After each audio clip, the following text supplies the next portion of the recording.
Je vais passer la parole à Gauthier Caron-Thibault pour le groupe Paris en commun. Merci, Monsieur le maire. Alors, effectivement, on entend toujours les mêmes arguments sur le logement social à droite de cet hémicycle pour s'y opposer. Des fois, ils changent un petit peu au regard des évolutions financières, mais bon.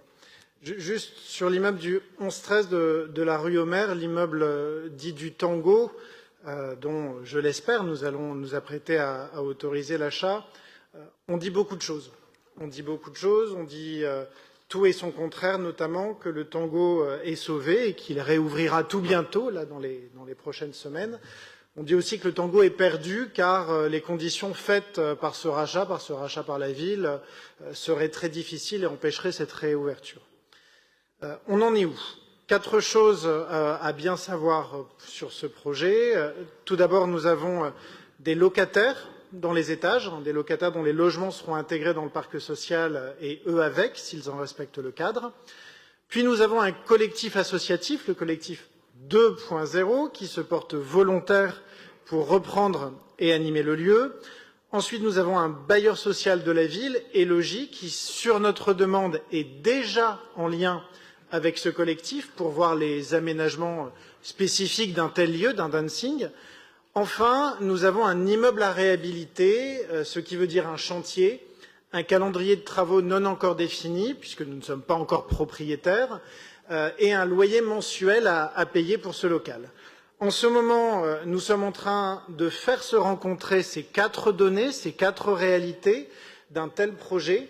Ce n'est pas simple, certes, mais nous avons la volonté que ce lieu mythique parmi les dancing, ce lieu repère, ce lieu refuge pour nombre de personnes LGBTQI+, puisse continuer à exister.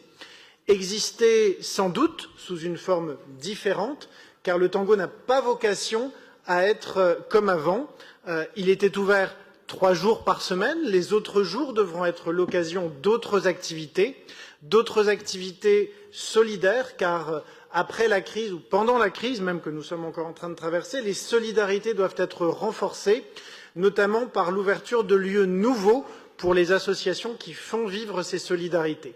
C'est tout l'objet de l'avenir de ce lieu, de ce tiers-lieu même, pourrait-on dire, au regard de ce que nous souhaitons en faire, de ce lieu que souhaite le collectif Tango 2.0, la mairie de Paris-Centre et le Conseil de Paris, dont je remercie les élus, notamment Yann Brossat, Jean-Luc Romero et Frédéric Orcard, pour le vote à l'unanimité du vœu qu'Ariel Veil et moi-même avions présenté et qui nous a renforcés dans la négociation avec les vendeurs.